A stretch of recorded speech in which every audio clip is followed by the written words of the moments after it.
SSLC പരീക്ഷകൾ അവസാനിച്ചു. പരീക്ഷകൾ എളുപ്പമായിരുന്നുവെന്ന് വിദ്യാർത്ഥികൾ. സംസ്ഥാനത്ത് 4,27,105 വിദ്യാർത്ഥികളാണ് ഇത്തവണ പരീക്ഷ എഴുതിയത്.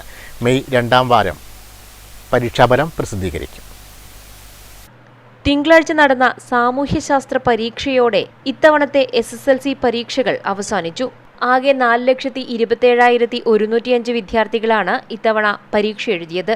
പരീക്ഷകൾ എളുപ്പമായിരുന്നെന്നും തങ്ങളുടെ ഭാവിയെക്കുറിച്ചുള്ള വ്യക്തമായ കാഴ്ചപ്പാടുകളും വിദ്യാർത്ഥികൾ നെറ്റ്വർക്ക് ന്യൂസുമായി പങ്കുവച്ചു. ആദ്യം മുതൽ എക്സാം തുടങ്ങിയപ്പം നല്ല എളുപ്പമായിരുന്നു ഉണ്ടായത്.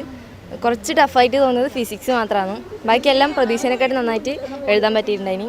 പിന്നെ സയൻസ് എടുക്കണം എന്നാണ് +1 ആഗ്രഹിക്കുന്നത്. പിന്നെ മെഡിക്കൽ ഫീൽഡിലേക്ക് കയറിയിട്ട് നല്ലൊരു നിലയിൽ എത്തണം ആഗ്രഹമുണ്ട്. സയൻസ് എടുക്കണം എന്ന് വല്ലാണ്ട് ആഗ്രഹിക്കുന്നില്ല. പക്ഷേ മാർക്കും പിന്നെ അലോട്ട്മെൻറ്റിൻ്റെ കാര്യങ്ങളനുസരിച്ച് നമ്മൾ +1ലേക്ക് അഡ്മിഷൻ മാറ്റുന്നതായിരിക്കും. സ്കൂൾ ജീവിതം നന്നായിട്ട് എൻജോയ് ചെയ്തു. എക്സാം നന്നായിട്ടുണ്ടായിന്. ടീച്ചേഴ്സിനെയും ഫ്രണ്ട്സിനെയൊക്കെ ഒരുപാട് മിസ് ചെയ്യും. ഏപ്രിൽ 3 മുതൽ 20 വരെ 2 ഘട്ടങ്ങളിലായാണ് മൂല്യനിർണ്ണയം നടക്കുക. മെയ് 2-ാം വാരം ഫലം പ്രഖ്യാപിക്കാൻ കഴിയുമെന്നാണ് വിദ്യാഭ്യാസ വകുപ്പിന്റെ കണക്കുകൂട്ടൽ. തെരഞ്ഞെടുപ്പ് നടപടിക്രമങ്ങളെ ബാധിക്കാത്ത രീതിയിലായിരിക്കും മൂല്യനിർണ്ണയ ക്യാമ്പുകളുടെ പ്രവർത്തനം. 70 ക്യാമ്പുകളിലായി 10,000-ഓളം അധ്യാപകരായിരിക്കും മൂല്യനിർണ്ണയ ക്യാമ്പിൽ പങ്കെടുക്കുക.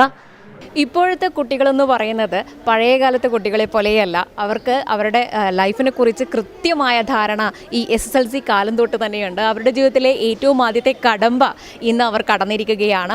മുന്നോട്ട് എങ്ങനെയൊക്കെ ഏതൊക്കെ കോഴ്സ് എടുക്കണമെന്ന് പോലും, അതായത് +2 സയൻസ് തന്നെ എടുക്കണമെന്ന് പോലും അവർക്ക് ഇപ്പോൾ കൃത്യമായൊരു വിഷൻ ഉണ്ട് അവർക്ക് മുന്നിൽ. SSLC എക്സാം താരതമ്യേന വളരെ ഈസി ആയിരുന്നു, നന്നായിട്ട് തന്നെ എഴുതാൻ കഴിഞ്ഞു എന്ന് തന്നെയാണ് കുട്ടികളിൽ നിന്ന് മനസ്സിലാക്കാൻ കഴിയുന്നത്.